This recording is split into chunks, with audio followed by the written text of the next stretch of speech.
Sosok kakak asuh yang diduga melindungi Verdi Sambo di kepolisian masih menjadi misteri. Namun Indonesia Police Watch atau IPW justru mengungkap sosok itu secara terang-terangan. IPW menyebut kakak asuh Verdi Sambo itu pernah menduduki jabatan tertinggi di kepolisian.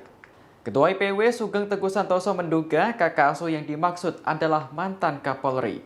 Sugeng menjelaskan mantan Kapolri itu memiliki hubungan yang sangat dekat dengan Verdi Sambo. Bahkan kedekatan itu membuat Verdi Sambo menempati posisi strategis di Satgasus Merah Putih.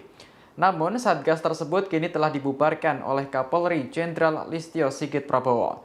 Sementara mantan Kapolri yang diduga menjadi kakak asuh Sambo kini juga telah pensiun dari kepolisian.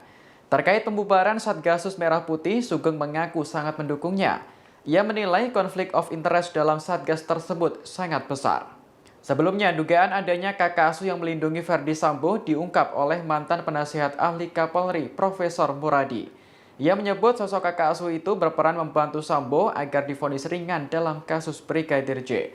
Profesor Muradi menyebut kakak asuh itu tidak terlibat langsung, namun diduga ikut merancang dan mendorong pihak-pihak terkait untuk meringankan hukuman Sambo. Adanya dugaan kakak asuh ini tentu menjadi tantangan tersendiri bagi Polri untuk mengusutnya. Profesor Muradi pun meminta agar Polri tak takut untuk membongkar keterlibatan kakak asuh ini.